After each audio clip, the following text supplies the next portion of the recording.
한 주간 동안 잘 지내셨지요? 예. 네. 자, 예수님께서는 모세를 제대로 믿었더라면 예수님도 믿었을 거라고 말씀하셨습니다. 유대인들은 모세는 믿었지만 제대로 믿지 않았기 때문에, 자 보세요, 모세를 믿었어요. 근데 제대로 알지 못하고 제대로 믿지 않았기 때문에 예수님까지 연결이 되지 않습니다.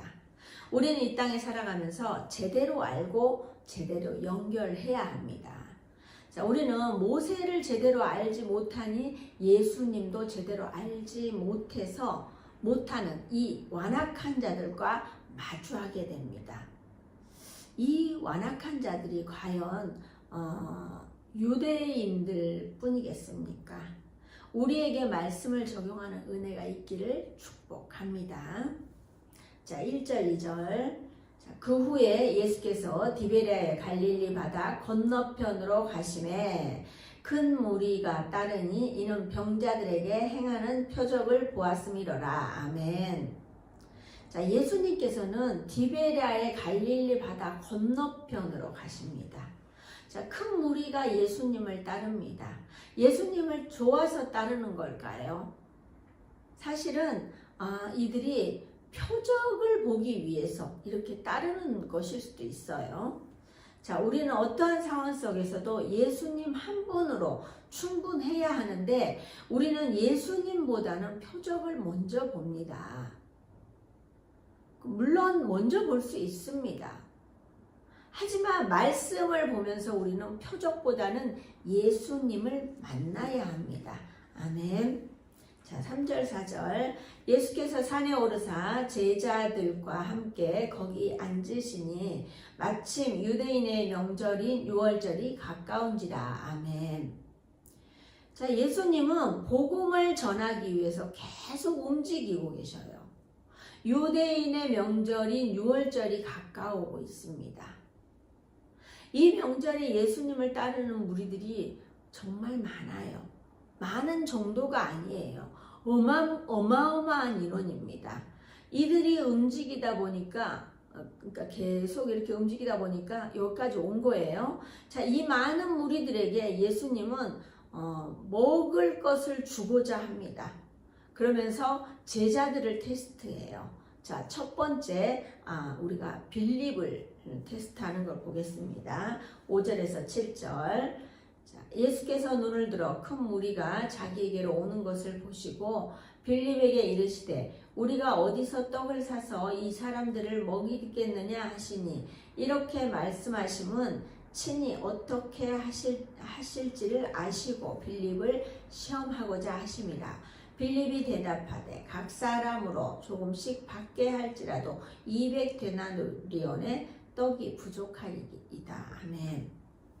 자, 예수님께서는 다 알고 계셨어요. 어떻게 할지를 예수님은 다 알고 있었지만 빌립의 생각을 한번 물어보는 거예요. 빌립을 테스트하는 거예요.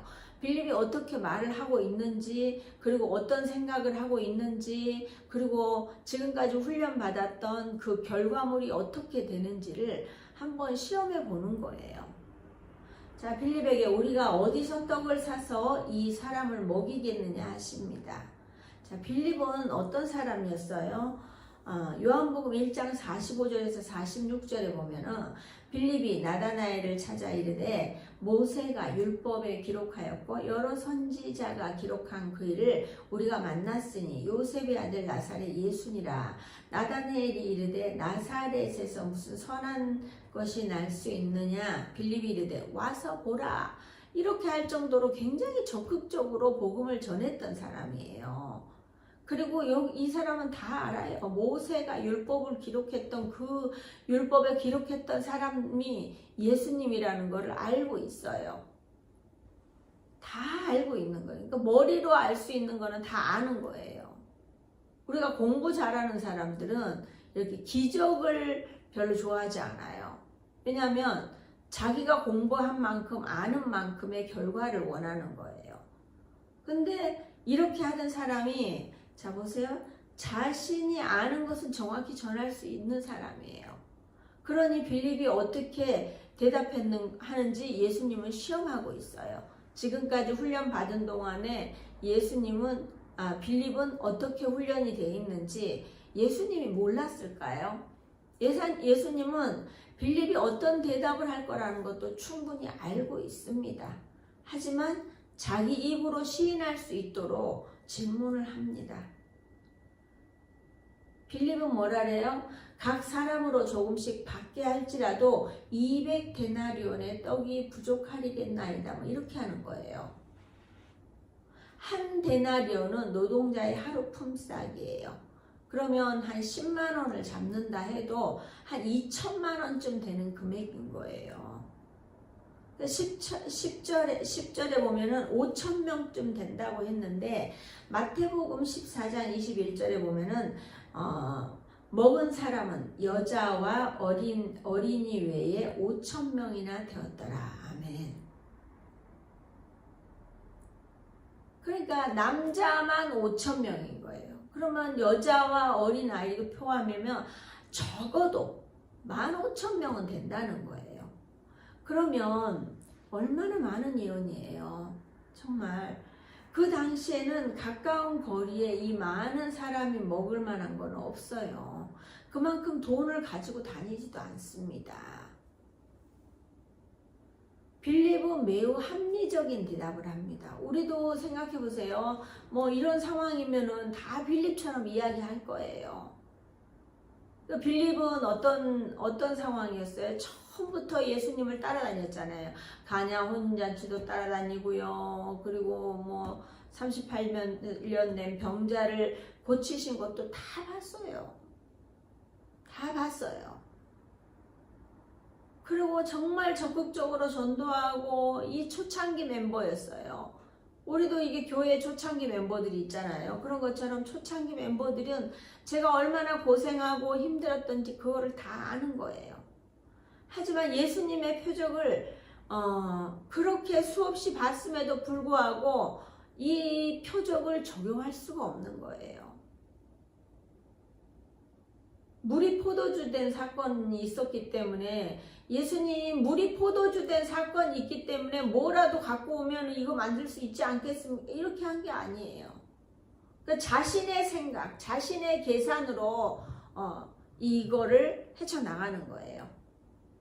하지만 예수님이 정말 어떤 분이라는 사실을 알았더라면 그렇게 하지 않았을 겁니다. 예수님은 계산할 수 있었고요. 능력도 있었고요. 그렇지만 어떻게 해요? 어떤 생각을 입으로 시인하느냐. 그거를 보는 거예요. 우리는 예수님의 질문에 초점을 알아야 합니다. 자, 여러분은 어떻습니까? 이 상황에서 여러분은 어떻게 대답하시겠습니까?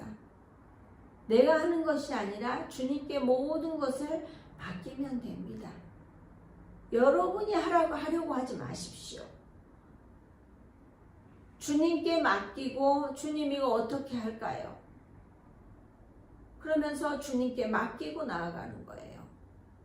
우리가 주님께 맡긴다는 거는 뭐냐면요. 그냥 뭐 주님 알아서 하세요. 저는 모르겠습니다. 이렇게 하는 무책임한 말이 아니라 기도하는 거예요. 주님께 기도하면 주님께서 가장 좋은 방법으로 우리에게 응답해 주십니다.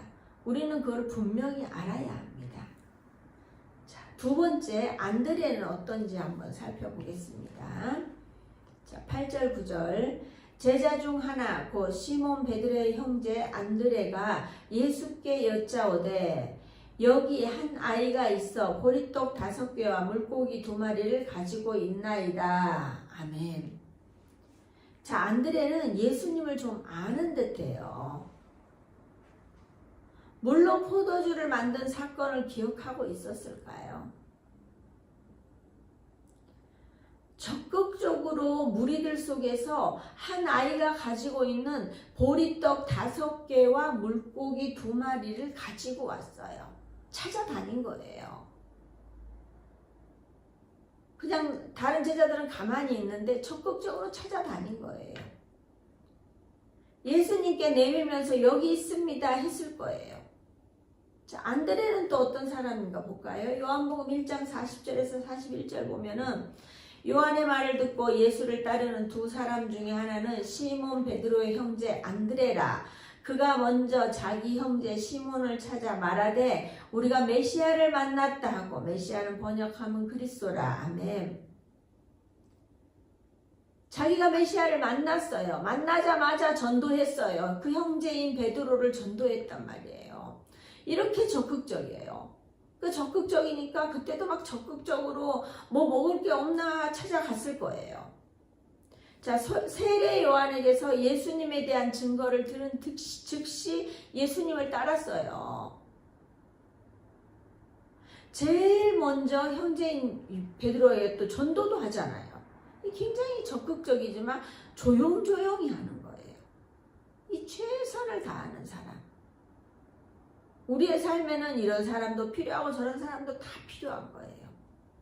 예수님께서는 이 두 사람이 초창기 멤버였으니까 좀 어떻게 생각을 하고 있는지 이렇게 질문을 했는데, 예수님은 어떻게 이 상황에 대해서 만족하셨을까요?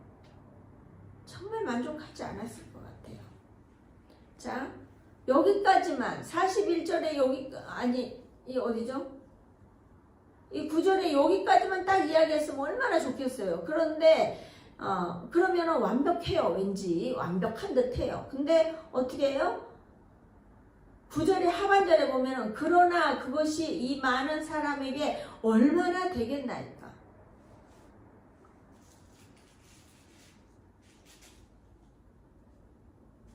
우리는 항상 말은 끝까지 들어봐야 되잖아요. 보리떡 5개와 물고기 2마리를 가져온 거는 너무 좋았어요. 너무 좋았는데 자기 안에 있는 자기 자아가, 그러나 그것이 이 많은 사람에게 얼마나 되겠사옵나이까. 이 뭐를 할 수 있단 말입니까? 이러는 거예요. 우리는 어떻게 해요? 예수님을 제한하고 있습니다. 우리의 삶에도 마찬가지입니다. 예수님을 제한하고 있어요. 가지고 있는 것이 전부라서 더 이상 뭘 할 수 없는 상황이라 판단한 거예요. 지금껏 우리는 예수님을 이렇게 믿었습니다. 교회에는 계산하는 사람도 필요하고 뭔가를 가져오는 사람도 사실은 필요합니다. 필요 없다는 게 아니에요. 하지만 우리는 예수님을 바라보는 사람이 필요합니다. 마리아와 마르다의 생각이 다릅니다.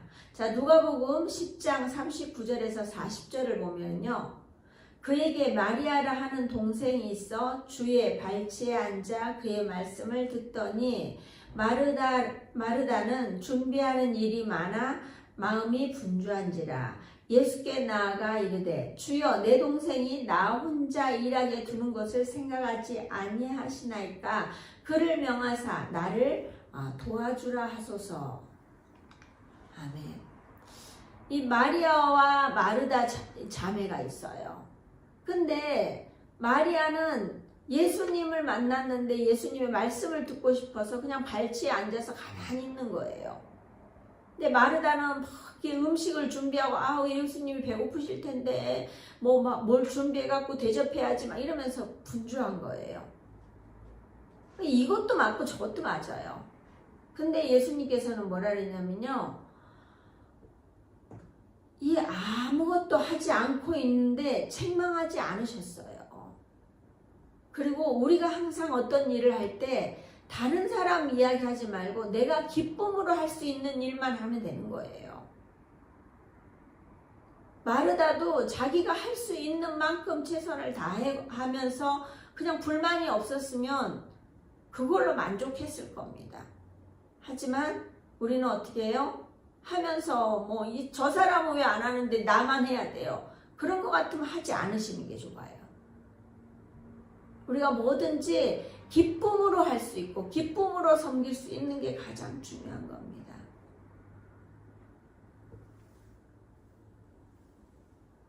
우리는 항상 예수님을 만날 수가 없어요. 그러니까 예수님의 말씀을 듣는 것이 마리아에게는 가장 중요했습니다. 자, 빌립과 안드레와는 달리 예수님의 방법은 항상 다릅니다. 우리와 생각하는 것 자체가 다릅니다.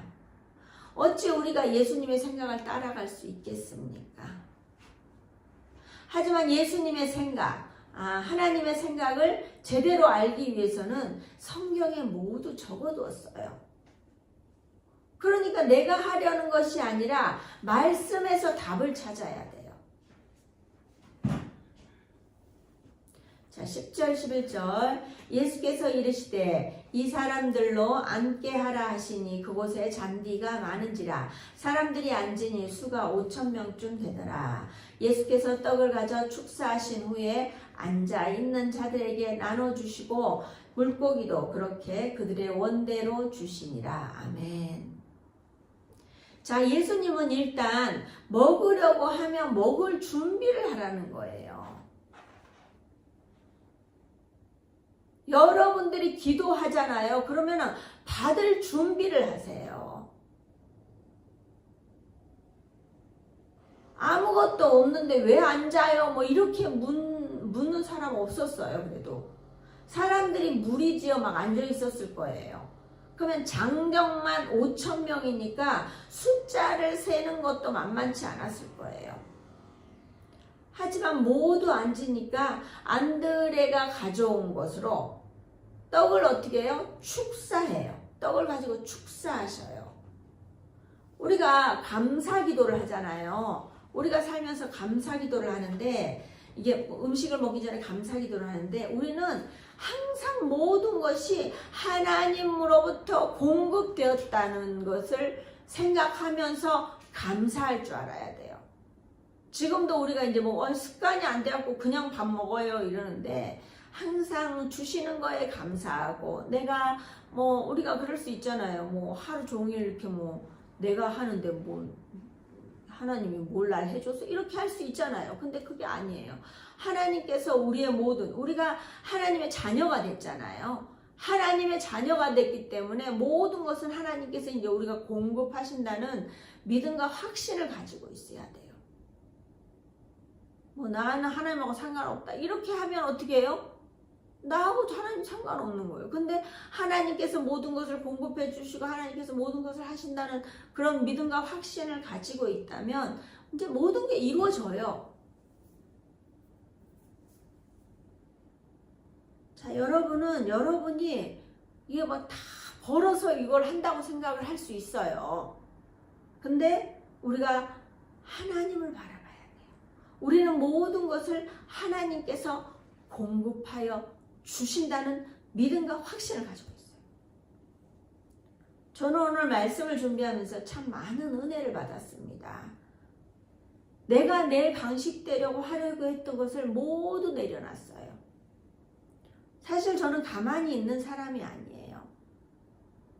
안드레처럼 어디 가서 뭐라도 구해오는 사람인 거예요. 뭐라도 해내는 사람인 거예요. 끊임없이 뭔가를 하려고 했어요. 그렇지만 그 하려고 하는 것이 아니라 다 내려놓고 주님을 바라보는 거. 우리가 마리아처럼 예수님의 발치 아래에서 어떻게 해요? 고개 들고 주님만 바라보는 거예요. 주님이 무슨 말씀을 하시는지 바라보는 거예요. 내 몸에 힘을 빼고 온전히 주님께 맡기고 주님의 음성에 집중해야 합니다. 우리는 예수님을 제대로 알아야 합니다. 고린도전서 1장 27절에 보면 그러나 하나님께서 세상에 미련한 것들을 택하사 지혜 있는 자들을 부끄럽게 하려 하시고 세상에 약한 것들을 택하사 강한 것들을 부끄럽게 하려 하시며 아멘. 여러분들은 이 말씀이 믿어지십니까? 우리의 미련한 것들을 택하여 지혜 있는 자들을 부끄럽게 하시고 세상의 약한 것들을 택하여 강한 것들을 부끄럽게 한다고 했어요. 우리 같은 사람들을 택해서 하나님께서는 강하게 사용하신다는 거예요. 아멘. 우리는 이런 은혜가 있어야 돼요. 이런 믿음이 있어야 돼요.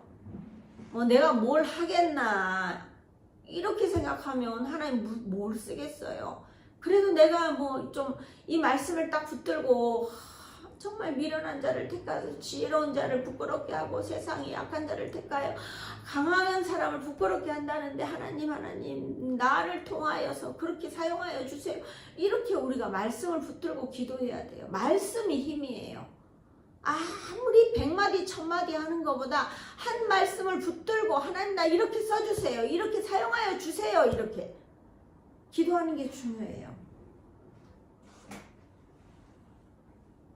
우리가 이렇게 쓰임받을 수 있다면 여러분은 예수님을 제대로 믿으시겠습니까? 그 많은 사람들에게 떡을 축사하시고 나누고 물고기도 그들의 원대로 배불리 먹게 해줍니다. 계속 예수님을 따라다녔으니까 얼마나 배가 고팠겠어요. 우리가 배고플 때 더 많이 먹잖아요. 근데 이것도 뭐라 그래요? 그들의 원대로 먹는다는 거예요. 내가 먹고 싶은 대로 배 빵빵 할 정도로 먹는 거예요. 근데 그렇게 먹고 끝났더라, 막 쓰레기가 즐비하더라, 이게 아니에요. 우리는 이걸 보면서 정말 예수님의 마음을 알아야 돼요. 우리가 어디 가서도 막 이렇게 야외에 우리가 나가잖아요. 그러면은 뭐 먹고 막 거기다가 쓰레기 다 버리고 이렇게 오는 사람들 있잖아요. 쓰레기도 버리면 안 되고요. 이런 게 우리가 다 이걸 보면은 이거는 쓰레기는 아니에요. 이게 우리는 수학의 은혜, 수학. 거둔다는 거예요. 거둔 거지만 이제 우리가 이제 어디 나갈 때도 항상 적용을 할 줄 알아야 돼요. 자, 12절 13절 그들이 배부른 후에 예수께서 제자들에게 이르시되 남은 조각을 거두고 버리는 것이 없게 하라 하심으로 이에 거두니 보리떡 5개로 먹고 남은 조각이 12바구니에 찼더라. 아멘. 자, 우리의 삶에 이런 은혜가 있어야 돼요. 주님은 대충 먹고 식사가 끝났더라, 뭐 배불리 원대로 먹었다더라, 뭐 이렇게 끝난 게 아니에요. 남은 조각이 있어요. 우리에게 남겨진 게 있단 말이에요. 여러분들이 오늘 먹고 다 끝나는 게 아니에요. 하나님께서는 항상 남은 것이 있다고 해요. 예수님께서는. 우리의 삶에 남은 것이 있습니까? 맨날 부족하고 맨날 어려운 게 아니라 항상 그 배고픔을 다 하고도 남는 게 있다는 거예요. 얼마나요? 12바구니가 찼다는 거예요. 우리 교회도 식사하고 나면 다 우리가 이게 잔반 없이 다 먹잖아요. 자기가 원하는 만큼 갖고 먹고, 그리고 또 이제 반찬이 남으면 일주일 동안 이제 오며 가며 누군가 이렇게 뭐 이제 지나가다가 밥을 안 먹었으면 또 밥도 같이 나눠 먹고 이렇게 하는 식사를 같이 할 수 있는 그런 시간들이 있어요. 우리가 전에는 그냥 밖에 나가서 한 그릇 사 먹어버리면 그걸로 땡인 거예요. 근데 이제 반찬이 있으니까 또 먹고 또 먹고 또 먹고, 그러니까 교회에서 사람들이 몰려들게 되는 거예요. 정말 우리에게도 먹고 끝나는 것이 아니라 저축의 은혜가 있어야 합니다. 물질의 저축도 중요하지만 영적인 것으로도 저축하는 우리가 되시길 주님의 이름으로 축복합니다. 아멘. 자, 이번 주간에는 고난주간이에요.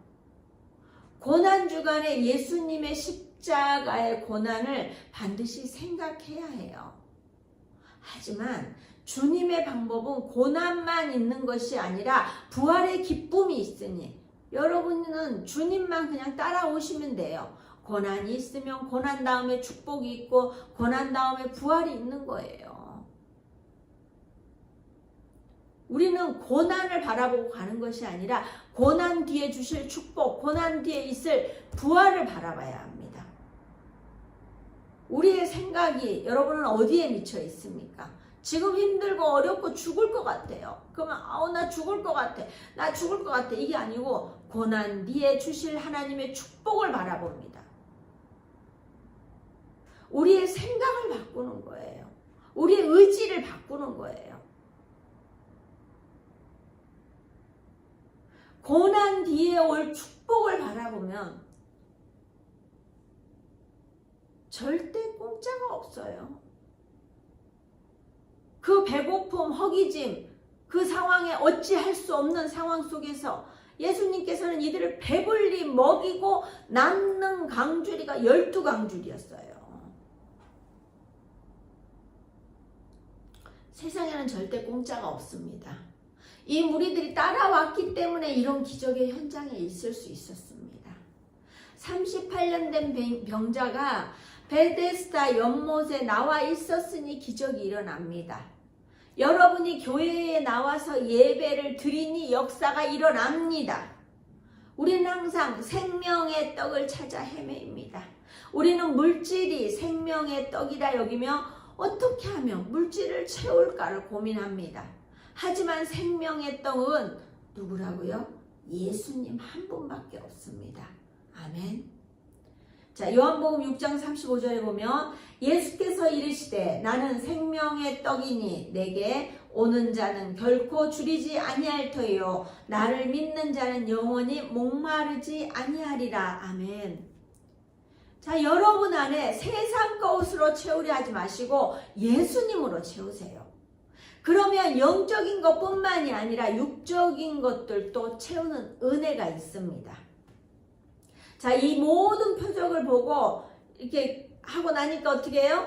사람들이 와, 정말 세상에 오실 선지자가 오셨다. 정말 맞다. 이분을 임금으로 우리가 세워야 되겠다. 이렇게 분명히 할 거예요. 그러니까 예수님은 또 어떻게 해요? 혼자 산으로 떠나가셔요. 예수님은 끊임없이 혼자서 사라지셔요. 근데 그 사라지는 게 어디로 가냐면요. 산으로 가셔요. 왜 갈까요? 이 표적의 흔적에서 누리는 것이 아니라 궁극적인 하나님을 만나기 위해서 산으로 기도하러 갑니다. 예수님께서는 습관을 따라 끊임없이 산으로 가십니다. 자, 사랑하는 동역자 여러분, 여러분도 습관을 따라 기도의 자리에 나아 오십시오. 분명 주님은 여러분들이 원하는 것을 알고 있으니까 분명히 채우실 줄 믿습니다. 우리는 장차 이루어질 천국을 바라봐야 합니다. 자, 세상의 것으로, 세상의 것에 시선을 멈춰 거기에 발이 묶이지 않고 온전히 주님께 나와 차고 넘치는 은혜의 삶을 사시길 주님의 이름으로 축복합니다. 아멘.